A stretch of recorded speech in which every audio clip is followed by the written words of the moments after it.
Halo, selamat pagi teman-teman semuanya yang ada dimanapun kalian berada. Semoga di rumah aja karena masih ada pandemi. Rise and shine, semoga udah pada bangun. Kalau ada yang masih di kasur nggak apa-apa juga. Yang penting hari ini jangan lupa untuk beraktivitas karena hari ini hari Jumat, sebentar lagi weekend, besok udah weekend. Teman-teman udah bisa santai-santai. Buat yang cowok-cowok kalau memungkinkan jangan lupa untuk sholat Jumat hari ini. Hari ini spesial banget, pagi hari ini setengah 10 pagi di Jakarta. eh, aku akan aku akan berbincang-bincang santai sama, kayaknya beliau nggak pengen dipanggil Pak Menteri sih, jadi mungkin bilangnya Mas Menteri. Em, Mas Menteri Nadiem Makarim, ngebahas tentang pendidikan dan juga sekolah yang kira-kira ideal buat Indonesia gitu, dari mulai kurikulum dan lain-lain. Um, aku udah nyiapin beberapa pertanyaan buat Mas Menteri. Tapi kalau teman-teman mungkin punya pertanyaan yang ingin ditanyain juga, nanti kalau waktunya masih sempat, mungkin bisa aku sampaikan juga. Bisa ditulis mungkin di kolom apa namanya, question sekali ya. Mungkin kalau di chat nggak terlalu bisa kebaca karena cepat sekali. Um, udah ramai di sini di kolom pertanyaan. Ada yang bilang have a nice day to you as well. Um, aku mau tulis hari ini kita mau ngapain dulu ya. Eh, sebelum kita masuk sama Mas Menteri.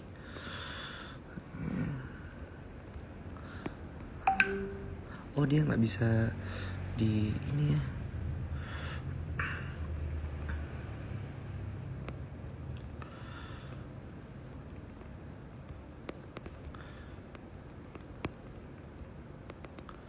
Oke, one second teman-teman.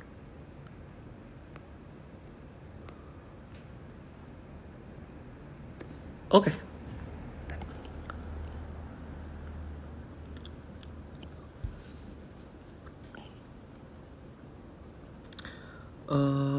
Pagi-pagi live sama Menteri. Wow.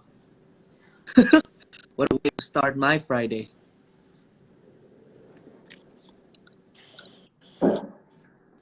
Halo. Halo, apa kabar Iqbal? Aku manggilnya Mas Menteri ya. Iya boleh apa ya? Nadiem boleh, Mas Menteri boleh. Apa kabar Mas Menteri? Mas Nadiem? Baik, apa kabar? Gimana? Baik, baik. Monesh apa kabar di Australia sekarang? Iya, sekarang lagi di Australia. Monash sampai hari ini masih tutup, Mas. Jadi belum bisa balik, belum bisa kembali karena bordernya Australia juga belum dibuka. Jadi ya masih school from home aja sih sampai hari ini. Oke, katanya di situ ketat banget ya lockdownnya ya. Lumayan, kemarin mereka sempat lockdown beberapa bulan, sehingga sampai hari ini sudah sekitar 1 bulan di Victoria zero cases. Jadi orang-orang sudah bisa beraktivitas keluar rumah secara normal, bahkan peraturan untuk mewajibkan memakai masker aja udah ditarik sama pemerintah setempatnya. Tapi Oh orang-orang ya? tetap pakai sih, ya Oke, gitu. oke aman-aman ya di sana ya. Aman, Hati-hati aman, Iqbal. atau Mas Nadim gimana kabarnya? Gimana sibuknya pandemi nih ketika semuanya menjadi online? Luar biasa sih. Wah, tantangannya luar biasa. Jadi baru pertama kali gabung pemerintah, udah tantangan dunia pendidikan tuh udah berat banget. Tapi setelah pandemi terjadi itu jadi kayak, wah luar biasa lah tantangannya buat pemerintah ya, sama buat saya juga sebagai personal experience ini luar biasa sih. Tantangan kepemimpinan yang luar biasa. Semuanya keputusannya sulit gitu. Iya, Uh, iya. tutup sekolah, tatap muka salah juga, buka sekolah salah, jadi ada berbagai macam tantangan. Tapi ya itulah namanya kepemimpinan, lama-lama ya cuman dari kesulitan itulah kita belajar dan kita tumbuh gitu ya jadi pemimpin. Tapi yang penting tuh harus berani ambil keputusan di masa krisis tuh, langsung aja bikin keputusan. Karena Yes, yes. resiko terbesar kalau kita diem aja di tempat, Iqbal, itu yang paling bahaya karena banyak masyarakat kita yang menderita, banyak dari mereka yang butuh bantuan. Jadi itu kira-kira. Gimana, Iqbal, beberapa tahun lagi Jadi nih kupikir sampai lulus? kurang lebih sekitar 1,5 tahun lagi, Mas. Doakan Satu semoga setengah tahun. lancar, 1,5 tahun lagi dan nggak berasa loh kemarin 2 semester dihabiskan secara daring kan, dan nggak berasa, maksudnya semuanya di rumah aja di depan laptop hampir setiap hari ngerjain tugas, nonton lecture dan lain-lain. Tiba-tiba udah 2 semester berlalu gitu aja, dan Wow. ada 3 semester lagi yang harus dilakuin, dan wah ini kayaknya kali berlalu sih, tiba-tiba lulus gitu. Iqbal udah tahu Mas, nggak kabarnya?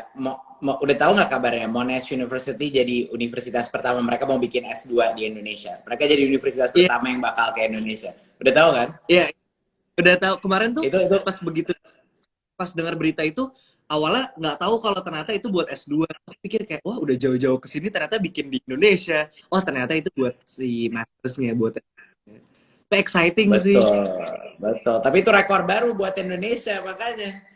Itu dia, Nanti itu dia. harapannya Iqbal kalau temen generasinya Iqbal nanti kalau kepengen S2 atau apa mungkin nggak harus di luar negeri, bisa di Indonesia. Jadi bisa sambil Nah, kerja dan lain-lain gitu. itu dia maksudnya pendidikan yang merata lah buat semua orang yang ada di Indonesia, semua orang bisa punya kesempatan yang sama gitu dimanapun mereka berada. Itu kayaknya salah satu cita-cita mulia semua orang ya gitu, salah satunya aku Iya. juga gitu. By the way Mas Nadim, kita sesama alumni UWC ya. Iya, baru tahu juga aku. Iya, Oh, iya, jadi iya, iya. UWC New Mexico. Iya, UWC US. Iya, ya, New USA Mexico kan? bener. Iya, Di New iya, iya. Mexico kan? Itu Iya, cuma 2 tahun IB program. iya. Mas Nadim gimana emang? Yang di Singapura, Kalau yang di saya di Sing? Singapura. Nah, di Singapura tuh yang UWC-nya dari TK sampai IB. Ah, oke, Iya, oke, tapi oke, oke. benar kebanyakan UWC kayak Iqbal, cuman 2 tahun IB aja gitu. Iya, iya, iya, iya. Itu. Apa subjek-subjek IB-nya nggak apa aja? Waktu itu ngambil self-taught bahasa Indonesia. Terus ngambil English, English B waktu itu. Waktu itu Englishku jauh belum fluent sekarang, jadi aku waktu itu ngambilnya English B sebagai second language. Terus aku ngambil ekonomi, ngambil environmental science, ngambil math yang standard, sama ngambil teater. Grup 6-nya tetap Teater, berusaha. sama dong. Sama dong. Iya. Teaternya apa? Higher apa standar? Oh, higher, higher. Teater higher. Sama, iya. Oh ya, Nggak gampang kan teater kan? wah itu Itu berat awalnya. banget loh buat saya. Iya, sama. Jadi dulu stigmanya adalah kayak oh ya udah grup 6-nya lo ambil art aja gitu, supaya yang lainnya udah limanya udah akademis banget, yang keenamnya bisa lebih kreatif dan lain-lain. Ternyata tidak. Wah, Ternyata berat. sama. Oh, jumlah portfolionya, kerjaannya itu berat banget. Iya. Tapi tahu nggak Iqbal, buat saya eh, theater higher theater arts itu adalah yang buat saya paling fundamental buat karir saya sampai sekarang. Oh Itu ya. adalah mata, iya bener. Karena saya juga dulu anak-anak teater yang selalu main-main jadi aku jadi peran utama lah di stage di ULBC gitu. Jadinya itu kombinasi theater art sama itu yang membangun rasa percaya diri saya untuk bisa maju di depan crowd, di depan ratusan orang dan ya berbicara, pentas, perform gitu. Dan itu yang sebenarnya buat saya jauh lebih berani gitu loh untuk tampil dan mengambil resiko depan orang-orang lain, dan juga itu ekskul yang paling intensif buat saya. Jadi itu saya belajar kepemimpinan, kolaborasi, belajar trust sama tim-tim saya itu dari teater. Bener loh, orang kaget waktu dikira kalau saya bilang, mungkin mereka ngiranya saya yang paling fundamental buat saya tuh mungkin MBA atau apa. Enggak, teater di SMA itu udah paling. Wow, wow. Iya, iya.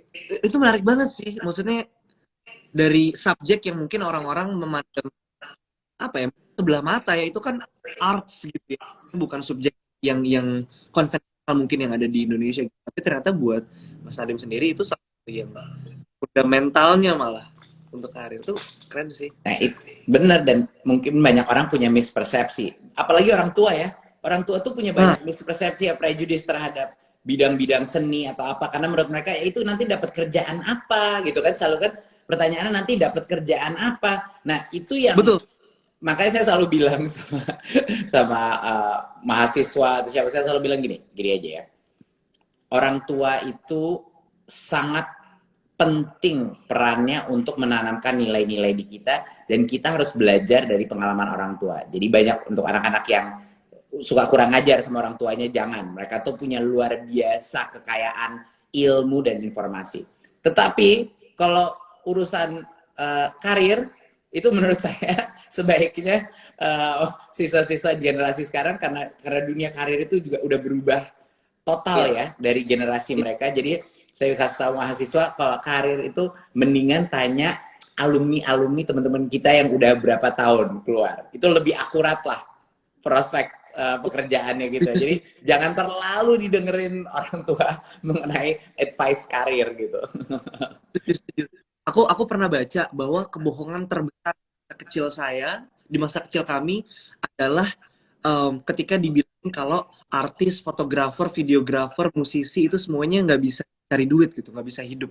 Bahwa ternyata itu di zaman sekarang itu sesuatu yang maaf ya, itu salah banget, itu bisa banget, dan karir apa namanya, opportunity karirnya ternyata terbuka besar sekali. Nah Iya, ini aku punya pertanyaan sebenarnya Mas tentang si em, apa ya, bakat dan minat ya. Jadi kalau kalau di Indonesia, aku ngerasa banyak banget sebenarnya anak-anak yang dia tuh berbakat di satu bidang. Let's say kita sebut tadi teater gitu, di writing atau di act. Lalu si anak ini di saat bersamaan di mata pelajaran yang lain, pelajaran yang tidak gitu. Let's say matematika atau kimia.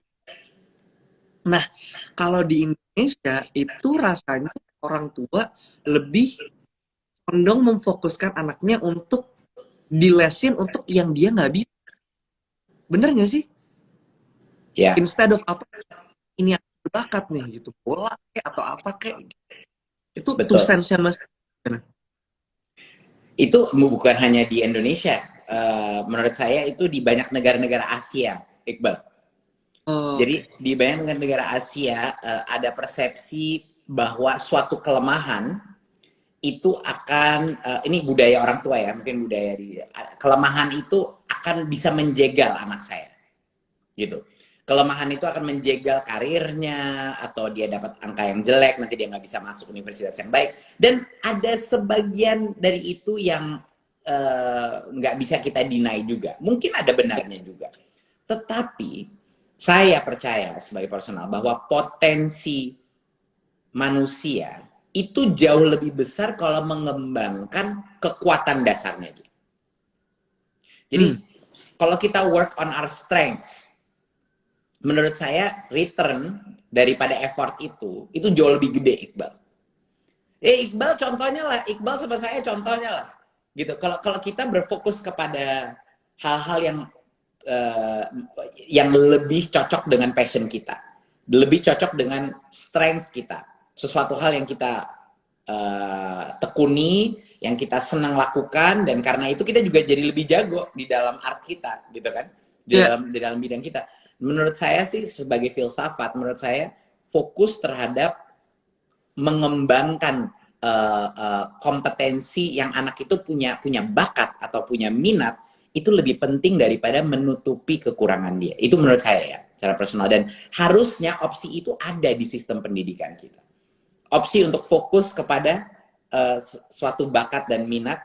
Jadi ini yang namanya merdeka belajar, Iqbal. Merdeka hmm. belajar itu ya kita harus memberikan baik sekolah, guru maupun murid, termasuk mahasiswa dan dosen, kemampuan untuk mengarah kepada minat dan bakatnya dia lebih banyak daripada yang diberikan sekarang di sistem sekarang yang cukup standar semuanya gitu. Semuanya harus kuat, semuanya harus waktu di setiap tempat harus sama dan lain-lain gitu. Jadi itu saya setuju banget sih sama Iqbal tadi mengenai strength versus weakness.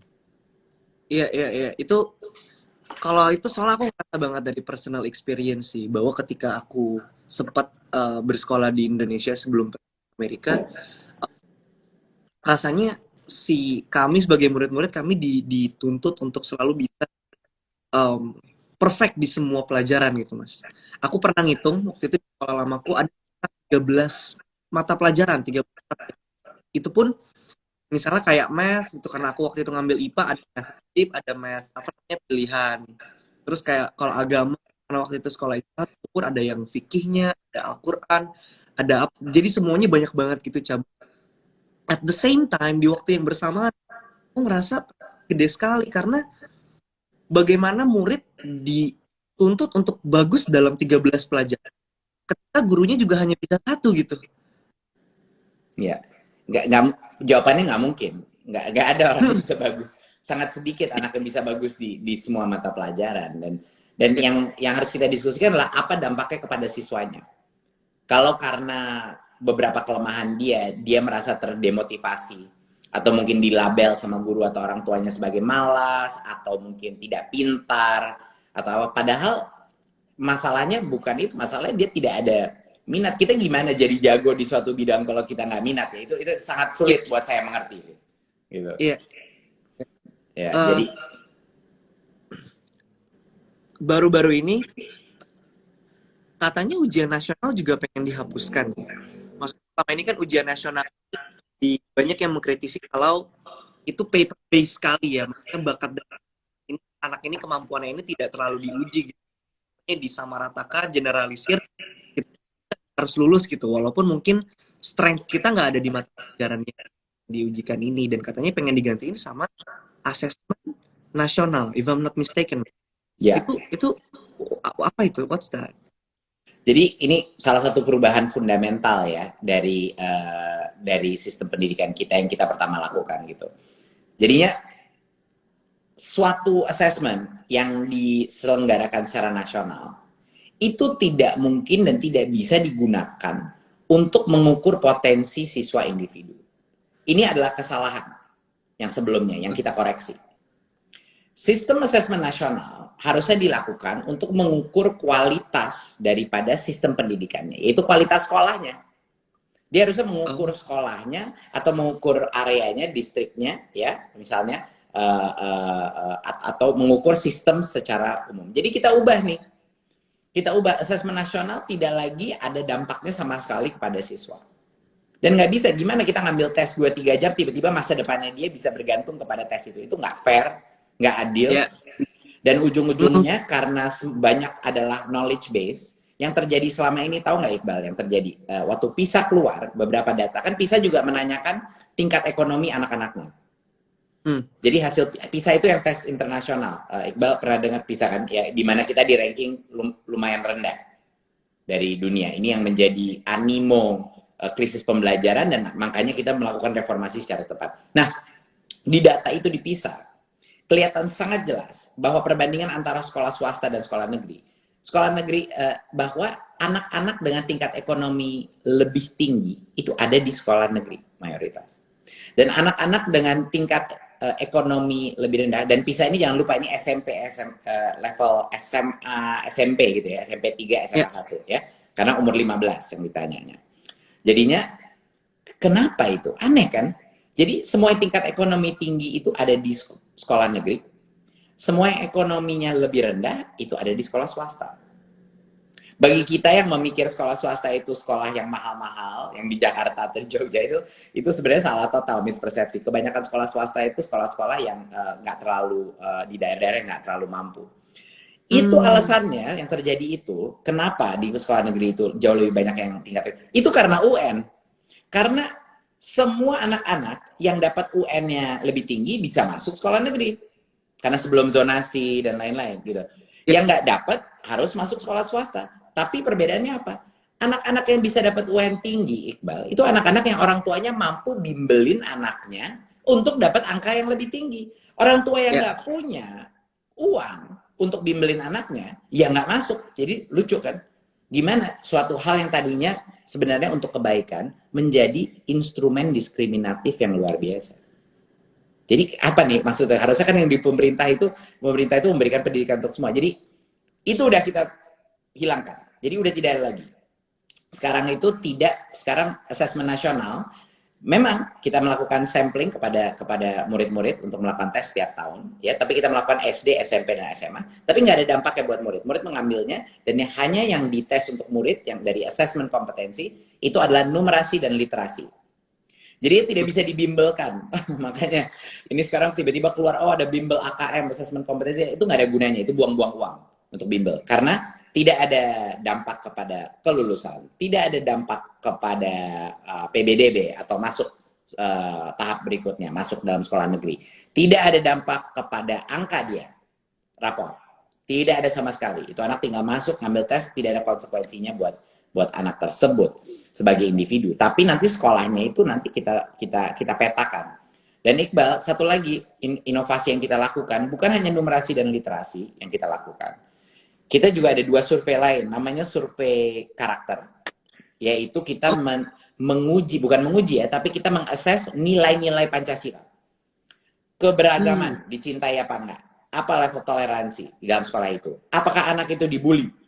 Ya, apakah dia menerima berbagai macam kekerasan? Dan ada satu lagi yang ketiga, survei lingkungan belajar. Di mana kita akan mengakses baik guru maupun muridnya mengenai seperti apa sih kondisi itu kondisi classroomnya seperti apa. Apakah mereka bebas menanya pertanyaan? Apakah mereka bebas? Jadi ini 3 komponen yang menjadi pemetaan kualitas sekolah tersebut dan apa yang butuh dibantu dari sekolah tersebut. Jadi kita holistik dan non-bimbleable gitu. Ya. Jadi ini perubahan yang cukup masif dan saya dengar banyak sekali siswa-siswa, banyak sekali guru-guru itu merasa luar biasa. Ini merupakan kemerdekaan karena dulunya itu ya mereka mau ngajarin apapun untuk membantu mutu pembelajaran, ujung-ujungnya ya yang diajarin ya buat UN, gitu. Iya benar. Karena kalau itu anak nggak dapat UN yang tinggi, ya dia masa depannya terganggu. Gimana? Setuju nggak? Benar. Iya, itu tadi maksudnya 6 tahun sekolah SMP SMA tujuannya cuma untuk 3 hari UN gitu. Semuanya kayak segala yang kita pelajari rasanya hanya untuk mendapatkan nilai bagus di secari kertas itu gitu, secari kertas itu gitu.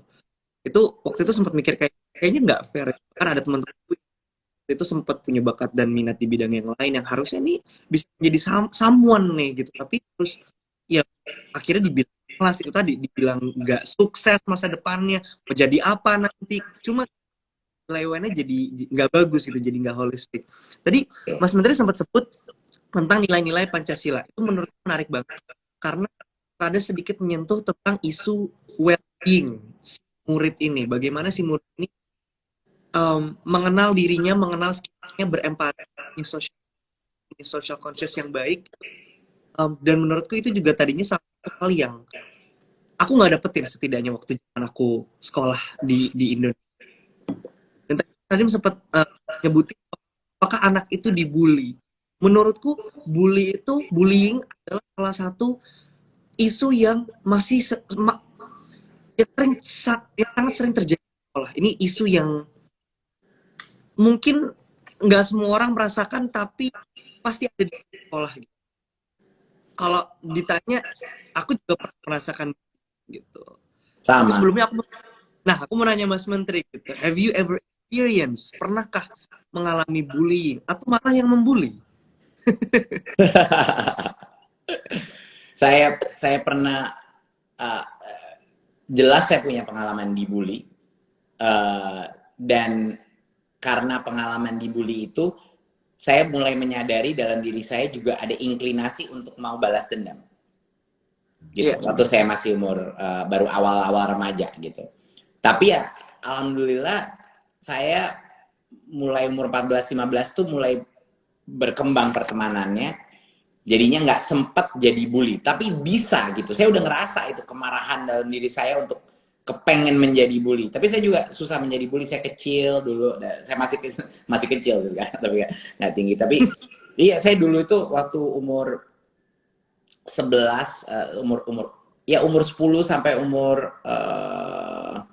berapa ya? Sampai umur 13 itu saya lumayan gemuk dan saya selalu orang yang kelihatannya beda dari teman-teman saya. Baik di Indonesia saya mukanya beda, waktu saya ke New York ke middle school saya juga beda, dan saya lumayan gemuk, jadinya saya dapat lumayan intensif sih beberapa bullying. Bukan bullying yang fisik, tapi lebih bullying yang verbal. Ya, itu yang saya dapat gitu. Tapi waktu saya masuk ke asrama, saya juga mengalami beberapa bullying fisik gitu.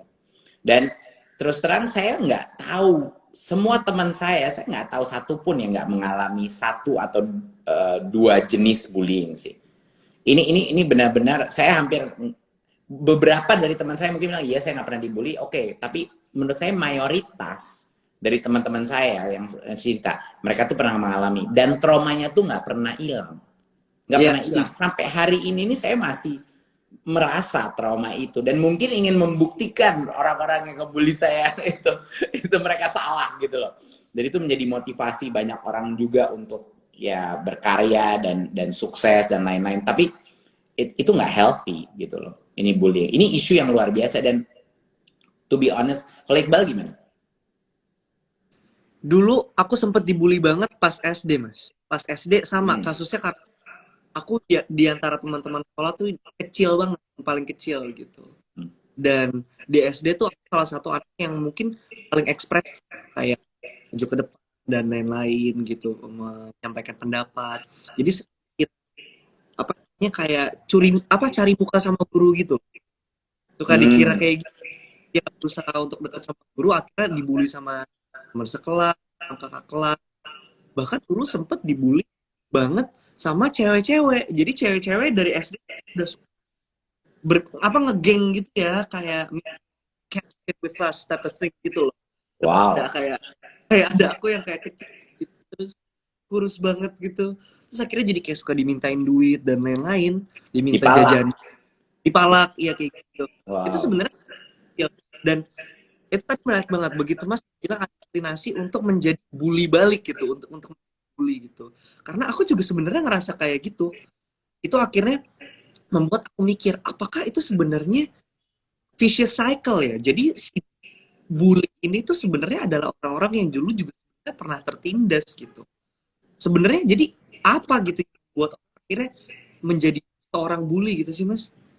Iya, menurut risetnya dan kita ada tim khusus di Kemendikbud yang benar-benar fokus kepada ini dan kita bermitra dengan berbagai macam badan kayak UNICEF dan lain-lain untuk melakukan research ini. Dan benar, mayoritas daripada bully itu menerima bullying atau kekerasan di dalam rumah tangganya atau punya isu dia di somehow di apa ya trauma atau abuse sendiri gitu. Jadinya bully itu kadang-kadang refleksi daripada dia tidak suka dengan dirinya atau merasa dirinya itu tidak valuable. Jadi dia harus mengeluarkan dominasinya dia untuk merasa dia punya power gitu loh. Jadi banyak bullying itu terjadi karena itu. Dan anak-anak kecil itu secara uh, uh, gimana ya, anak-anak kecil itu tuh lumayan tribal gitu loh. Mereka tuh bikin tribe-tribe. Itu memang natural bagaimana kita sebagai manusia berkomunikasi. Jadi ya selalu ada kelompok kita, kelompok Anda, dan lain-lain. Nah, ini yang sebenarnya kita sedang mau merancang ini grand design program. Jadi kita ini ada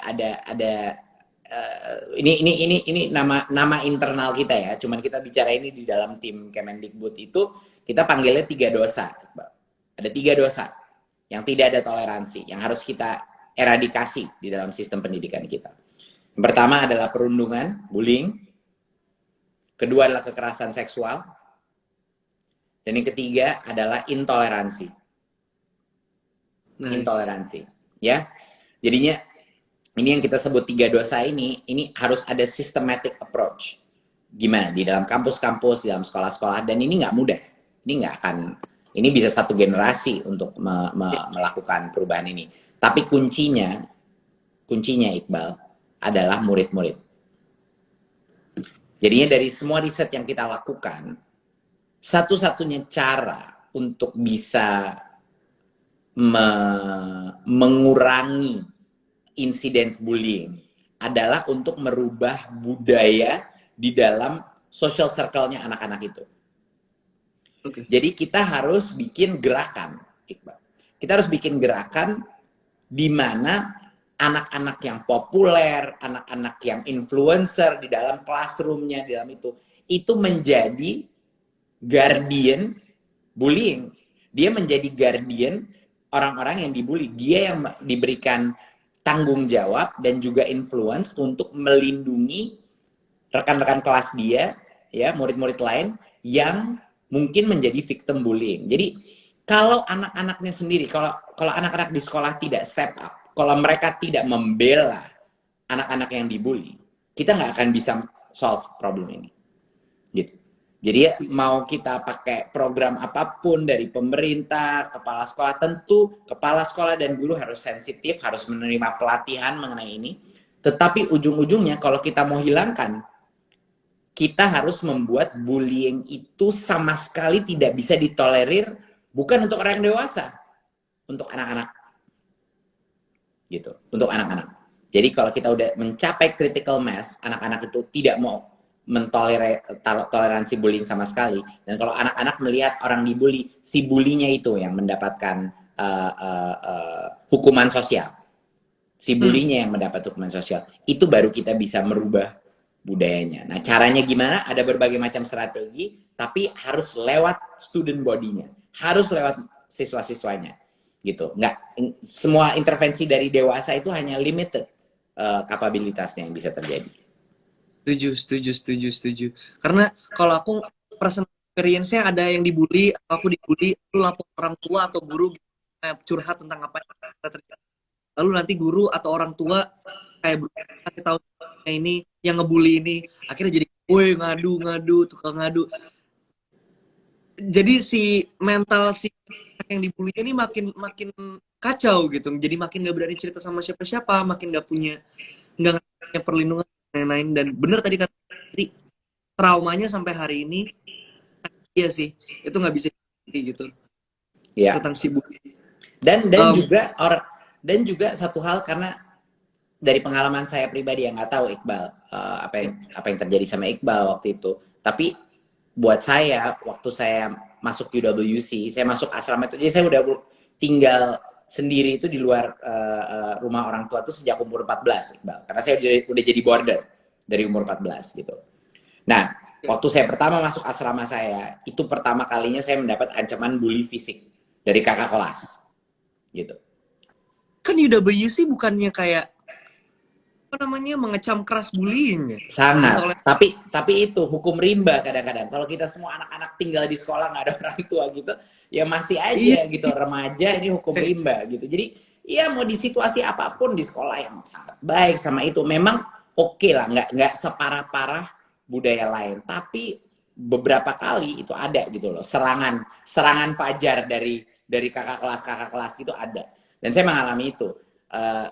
Tapi saya melihat ya dari pengalaman itu, saya pada saat itu karena pengalaman saya sebelumnya, saya udah bilang enough. Jadi saya itu bukan melawan kembali secara fisik, tapi saya melawan secara tegas gitu. Enggak, saya nggak mau dibully. Jadi kalau dan saya sempat berdiri dan membela diri saya terhadap bully-bully itu. Nah, itu perbedaannya. Saya ngelihat teman-teman saya yang di sama seangkatan saya yang tidak melakukan itu, Iqbal. Itu kasihan banget. Mereka terus dibully selama 1 tahun 2 tahun ke depan itu. Tapi saya udah nggak lagi karena saya membela diri sendiri gitu. Jadi di satu sisi lain juga sangat penting untuk anak-anak yang dibully untuk mengerti bagaimana secara konstruktif mereka meningkatkan rasa percaya diri mereka untuk say no. Gitu. Itu juga sama pentingnya. Tapi yang lebih penting lagi, teman-teman dan peer-nya membantu dia gitu. Kalau guru dan orang tua, mereka punya andil dalam mengurangi bullying ini. Kalau ini memang kata Mas ini harus dari student body, tapi apa yang guru dan orang tua bisa lakukan untuk membantu mengurangi masalah ini? Banyak. Mereka bisa menjadi jauh lebih sensitif. Pertama, mereka nggak boleh, kalau mereka melihat itu terjadi, ya, itu mereka nggak boleh ada toleransi sama sekali. Mereka harus mengerti, dan mereka harus juga mengerti bahwa si bulinya itu juga mungkin lagi mengalami masalah. Jadinya untuk bisa mengerti apa yang terjadi di yang dibully sama yang membuli, itu adalah tanggung jawab baik orang tua maupun guru untuk mengetahui apa sih yang lagi terjadi. Kenapa ini kamu seperti ini gitu. Dan seperti apa itu kamu gitu. Jadi itu yang pertama, sensitivitas untuk melakukan monitoring yang ada. Karena kalau dia melihat itu terjadi, baik di kantin atau di mana-mana, itu akan membangun informasi buat guru-guru untuk bagaimana mengambil intervensinya. Jangan yang malah secara publik, makanya isu-isu mengenai mengadu dan itu kan bisa memperburuk ya. Jadi sensitivitas judgement daripada guru itu penting sekali. Kedua, harus ada tempat yang aman untuk komplain juga. Harus ada tempat yang aman di mana murid-murid bisa mengisu, mungkin bahkan secara anonymous, kadang-kadang tidak anonymous, tapi secara anonymous bisa membilang kalau dia punya concern terhadap teman yang dibully atau apa. Jadi harus ada safe zone. Safe zone di mana murid itu tuh bisa melaporkan tanpa dia terancam hukuman sosial. Jadi itu sangat penting juga. Jadi paling tidak orang dewasanya mendapatkan informasi. Gitu. Dan yang terakhir adalah kepala sekolah dan guru-guru itu harus mendemonstrate teladan behavior terhadap itu. Kalau misalnya dia bilang anak-anak nggak boleh perundungan, abis itu anaknya digampar gitu di dalam kelas atau dijambak ininya atau apa Ya, gitu ya. Kalau gurunya sendiri menggunakan kekerasan fisik, itu juga anak-anaknya melihat itu sebagai ya gimana kita mau berubah orang orang dewasanya seperti itu. Jadi itu dan approach kepada diskusi dan dialog kepada orang tua itu luar biasa pentingnya. Mungkin yang terpenting peran guru untuk mengkomunikasikan observasi-observasi itu kepada orang tua. Biar orang tua tuh nanti bisa juga berdiskusi dengan anaknya. Baik si pembuli maupun yang dibully gitu. Jadi itu kira-kira aktivitas-aktivitas yang menjadi tanggung jawab orang dewasanya dalam sistem itu. I see. Dari yang aku tahu, anak-anak yang rasa bahagia sekali ketika pandemi ini sekolah daring karena mereka bisa belajar dari perundungan secara luring gitu, ketika mereka ketemu ada di sekolah gitu. Dan ternyata itu daring pun mereka tetap mendapatkan bullying ini gitu Mas, mungkin secara cyber, secara verbal dan lain gitu. Mas punya tips nggak sih gimana caranya untuk si anak-anak ini bisa menghindari bullying ini, karena di masa pandemi ini kan kita lebih sering terpapar sama handphone, kita lebih sering terpapar sama internet gitu, dimana banyak orang-orang gendam bilangnya sih, orang-orang gila yang mereka lindung di balik topeng anonim untuk bisa harassment, untuk bisa assault gitu, verbally assault someone, untuk bisa bikin sosial komentar yang menyakitkan gitu-gitu. Mas Menteri punya nggak saran-saran buat teman di rumah? Iya, saya juga menjadi saya menjadi sebagai pejabat negara, saya menjadi korban utama daripada itu. Jadi itu merupakan hal yang saya alami secara personal dan iya terus terang mau kulit setebal apapun Iqbal ya masih menyakitkan gitu. Dan menurut saya cyberbullying buat anak-anak itu bisa lebih parah daripada physical bullying karena ada permanennya, iya kan? Ada Ya, ada permanennya di situ dan jumlah orang yang bisa melihat itu dan berarti shame faktornya, faktor malunya itu jauh lebih bisa traumatik gitu. Tapi bedanya adalah kalau online cyberbullying juga monitoring dan peran orang dewasa di sekitar dan peran siswa untuk monitoring itu juga bisa lebih tinggi. Jadinya kalau sesuatu itu ada buktinya seperti itu berarti bukti bullying gitu kan. ya, Dan karena itu anak itu nggak harus seolah-olah ngadu. Itu sudah hmm, jelas dan si pembuli itu bisa mendapat sanksi daripada sekolah, baik sanksi kepada orang tua atau sanksi lebih baik lagi sanksi sosial dari teman-temannya dia, murid-muridnya. Itu yang terpenting sebenarnya. Jadi bayangkan kalau kita berhasil menciptakan kesepakatan dalam satu kelas. Oke, kita akan sepakat kalau satu dari kita dibully di cyber, kita semua akan membantunya. Ya. Bayangkan dampaknya buat itu anak kalau dia dibully secara cyber, lalu teman-temannya datang untuk ngepung positif, ya kan? ya, Untuk mengepung dia dan membela dia secara cyber. Itu bayangkan powernya dan betapa lemahnya si bully kelihatan di momen yang itu. Jadi ini sebenarnya kalau saya berbicara sama anak-anak muda kita, ini kesempatan walaupun kita dipindah ranahnya ke dunia digital, bukan cuma bullying yang potensinya hebat, tapi membela orang yang dibully itu juga potensinya sangat kuat. Gitu. Jadinya double edge sword ya dunia digital ini, tapi bisa kita gunakan juga untuk melakukan apa yang do the right thing gitu loh buat anak-anak muda generasi kita. Karena terus terang kan ini situasi bullying dan cyberbullying di negara kita kalau dibiarkan terus kayak gini ya nggak ada yang konstruktif gitu loh, nggak ada yang konstruktif. Orang akan takut menjadi dirinya dia, orang akan Setuju. takut menunjukkan opini dia secara terbuka, orang akan selalu was-was dan ya ujung-ujungnya menunjukkan citra dia yang dia dia kira orang ingin dia menjadi. Iya. Dan setiap hari kita dalam hati kita, soul kita setiap hari mati sedikit di saat itu terjadi. Jadinya untuk tidak bisa jadi diri kita, untuk malu menjadi diri kita sendiri, itu menurut saya suatu hal yang akan trauma bisa seumur hidup. Dan itu makanya bebannya di kita, di anak-anak muda, bebannya ada di kita untuk melakukan apa yang benar gitu. Mas Menteri, seberapa yakin kalau tidak bisa mengubah em, bangsa Indonesia ke depannya? Seberapa yakin? Mhm. Ya saya yakin sekali perubahan itu bisa terjadi, atau enggak saya nggak akan mengambil pekerjaan ini kalau saya nggak merasa perubahan itu bisa terjadi. Tapi berapa lama perubahan itu akan terjadi, itu adalah pertanyaannya yang terpenting, yang masih belum ada jawaban gitu. Tapi harapannya dalam waktu 4 tahun ke depan ini, sisa waktu saya di sini, harapannya kita akan bisa menciptakan paling tidak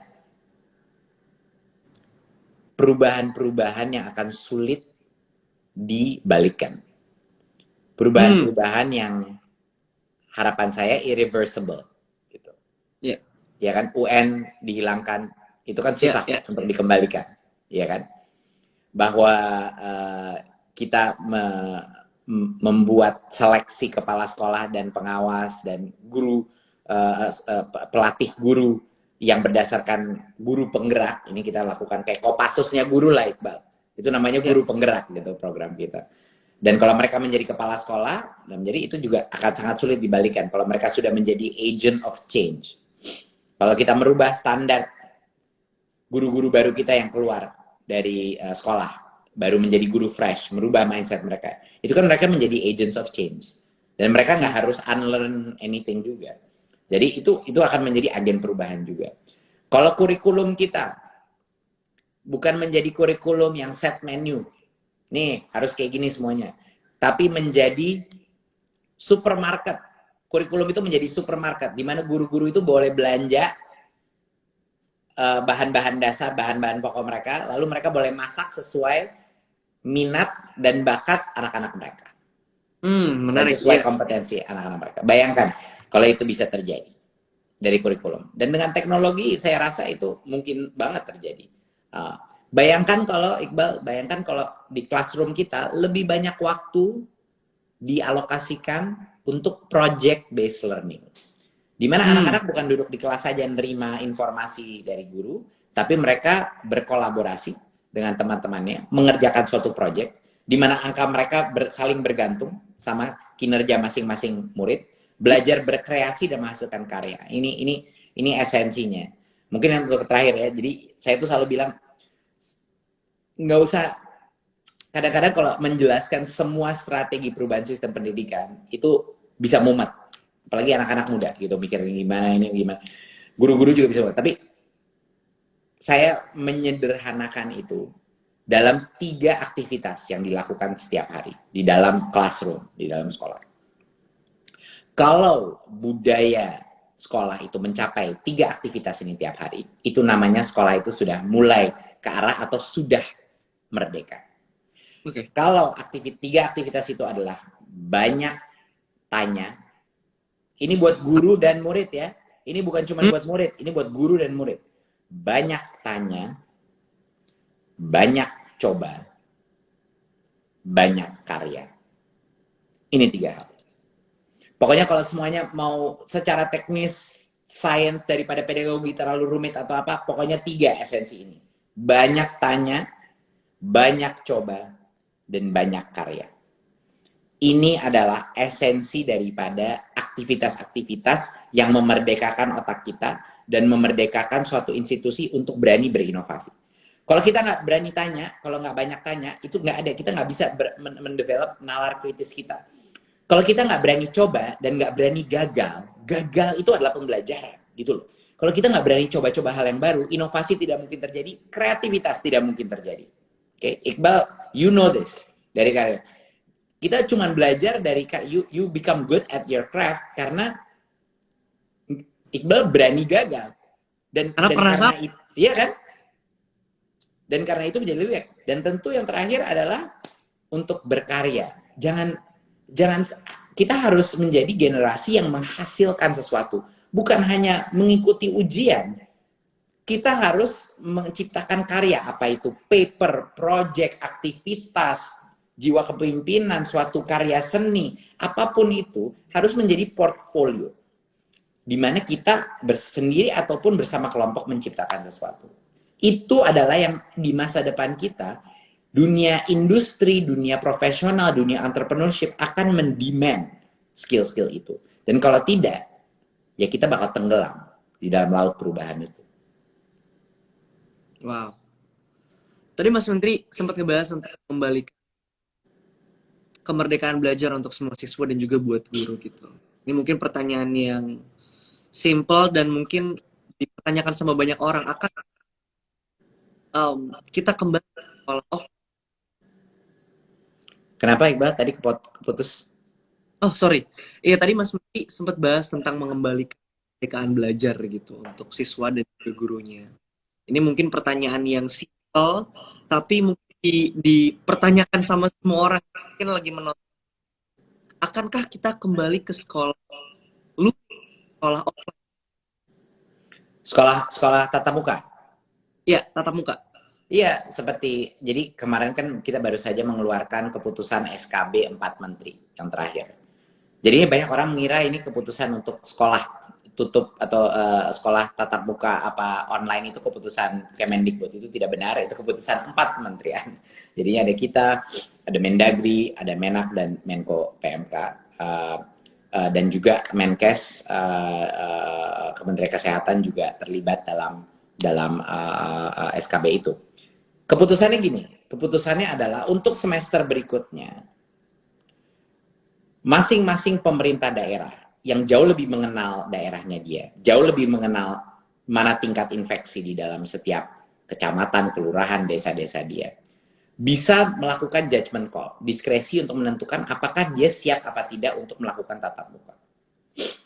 Tapi Pemda itu, bupati maupun gubernur itu, atau wali kota, tidak bisa membuka sekolah tanpa izin daripada kepala sekolah dan komite sekolah. Komite sekolah itu adalah representatif orang tua dan komunitas di masing-masing sekolah. Jadi ujung-ujungnya sekolah yang buka ini ada di tangannya orang tua. Orang tua yang menentukan apakah sekolah itu boleh buka. Jadi mau zonanya merah, kuning, hijau itu udah bukan lagi konsiderasi. Pemda dan komite sekolah dan kepala sekolah yang menentukan, dua-duanya harus setuju kalau sekolah dibuka apa tidak. Jadi itu yang terjadi. Yang terjadi adalah sekarang masing-masing pemerintah daerah punya hak dan masing-masing sekolah punya hak untuk melakukan tatap muka. Tapi checklistnya tuh lumayan intensif gitu. Jadi lumayan intensif, ada berbagai macam checklist protokol kesehatan yang harus dilakukan untuk mencapai itu. Jadinya contohnya Iqbal, kemarin tuh yang zona kuning itu udah 2 bulan kita boleh masuk tatap muka. Tapi cuma 25-30% yang udah melakukan tatap muka karena ada waktu untuk preparasi transisi lagi balik ke tatap muka. Tetapi pas masuk sekolah pun tatap muka ini sama sekali tidak normal. Jadi maksimal per kelas tuh yang biasanya 36 anak, sekarang cuma boleh 18 anak. Ya, jadi kapasitasnya itu cuma 50%. Ya.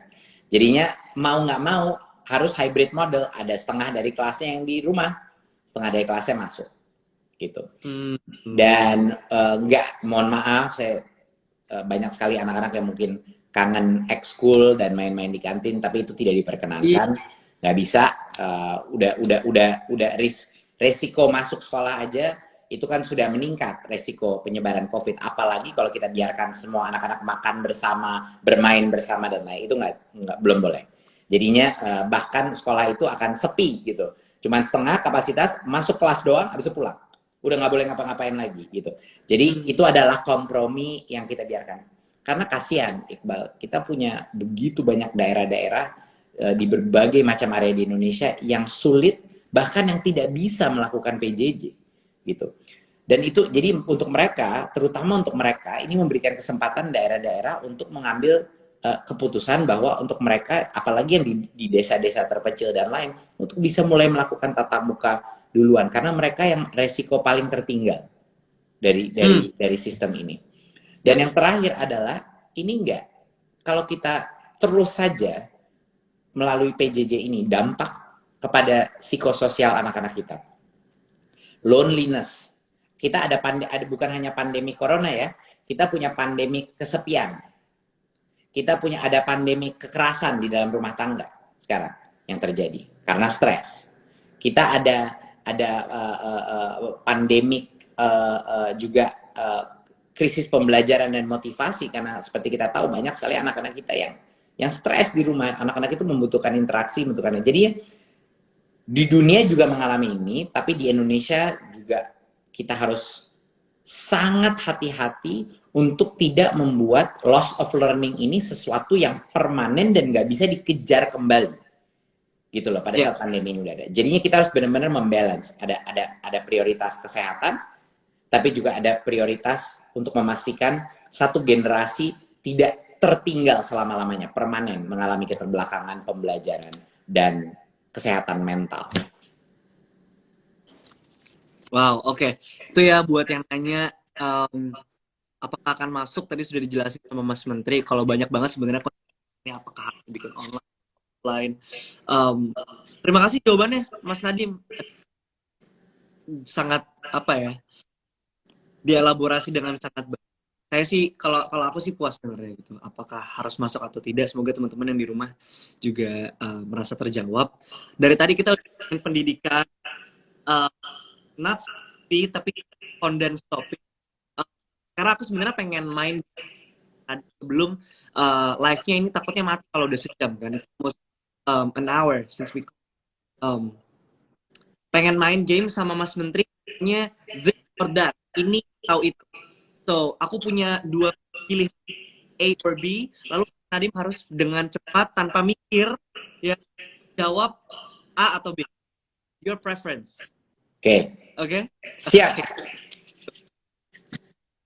Start easy ya. Mie rebus apa mie goreng? Mie goreng. Jadi murid atau jadi guru? Murid. Diminta nyanyi atau diminta acting? Acting. Pelajaran matematika atau bahasa? Bahasa. Bubur diaduk atau bubur tidak diaduk? Diaduk. Oh, normal berarti. Apa pulang sekolah cepet? Apa? Sorry? Istirahatnya yang lama atau pulang sekolah yang cepet? Pulang sekolah cepat. Dengerin K-pop atau nonton K-drama? None of the above. Cool. Sorry. Jajan di kantin apa bawa bekal? Jajan kantin. Nice ya. Nulis pakai pensil atau pakai ballpoint? Bolpen. Yang terakhir, pendidikan Indonesia jadi maju atau kebudayaan Indonesia yang mendunia? Dua-duanya lah. Gak bisa pilih satu ya? Gak bisa. Iya. Ya pastilah harus dua-duanya. Dan satu konsekuensinya yang kedua, gitu kan? Benar. Iya. Aku mau ngetes tadi, makanya kasih pertanyaannya yang gampang-gampang dulu. Mas, sebagai penutup nih, kita punya waktu sedikit lagi. Boleh nggak Mas Nadiem memberikan pesan ya, atau mungkin wejangan kali untuk teman-teman yang masih duduk di bangku sekolah, yang hari ini masih berjuang untuk daring, mungkin teman-teman di luar kota juga yang mungkin sulit untuk mendapat sinyal, dapat kuota dan lain-lain. Mungkin ada yang ingin disampaikan teman-teman kita di seluruh Indonesia yang menyaksikan ini. Ya, makasih Iqbal. Ya, untuk teman-teman kita, pertama, saya menyadari betapa sulit situasi ini sekarang. Kita ini bukan mengalami cuma krisis kesehatan, kita mengalami krisis ekonomi dan krisis pembelajaran. Jadinya ada elemen bukan hanya kita stres di rumah dan sangat sulit melakukan pembelajaran secara online, tetapi juga ada masalah kesehatan mental yang harus kita konsiderasi juga. Dan saya sadar kepada adik-adik semua, teman-teman semua ini, bahwa ini bukan masa yang mudah. Tapi harapannya dengan berbagai macam hal yang udah kita lakukan, menyederhanakan kurikulum, memberikan kuota belajar,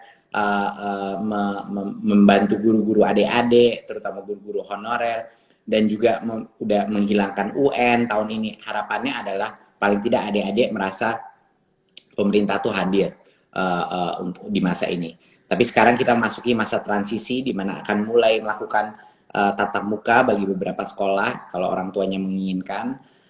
Jadi ini merupakan transisi yang sangat penting bagi adik-adik. Jadi pertama adalah mohon kesabaran, kedua adalah jaga protokol kesehatan. Jaga protokol kesehatan, apalagi kalau di sekolahnya sudah mulai tatap muka. Dan yang ketiga adalah jangan putus asa. Karena yang saya pelajari selama ini adalah saya itu nggak pernah belajar dari sukses-sukses. Saya selalu belajar dari kalau nggak kegagalan, dari kesulitan. Itulah momen-momen kita sebenarnya berkembang sebagai manusia. Kalau kita ditantang di dalam kesulitan. Jadinya mungkin adik-adik belum menyadari ini sekarang. Tapi kalau adik-adik survive dan keluar daripada krisis ini, saya yakin adik-adik akan menjadi salah satu generasi terkuat di Indonesia.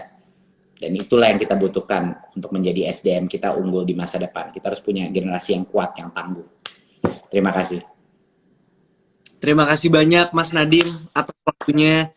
Terima kasih buat live session ini. Ini seru banget. Semoga kita bisa ketemu secara dan berkenalan secara langsung ya suatu hari Benar ya? nanti. Sip. Ya, Yuk. dan ngobrol. Sukses terus buat Mas Nadiem. Semoga sehat terus. Makasih Iqbal. Makasih ya udah IG live sama Iqbal. Terima kasih Keren banget. banyak. Keren banget. Buat teman-teman terima kasih juga sudah menyaksikan ini dan jangan lupa untuk tetap jaga kesehatan, cuci tangan, pakai masker, tetap di rumah aja kalau nggak perlu keluar. Sukses dan sehat terus buat kita dan sampai bertemu di live berikutnya. Thank you Nadiem. Thank you Iqbal.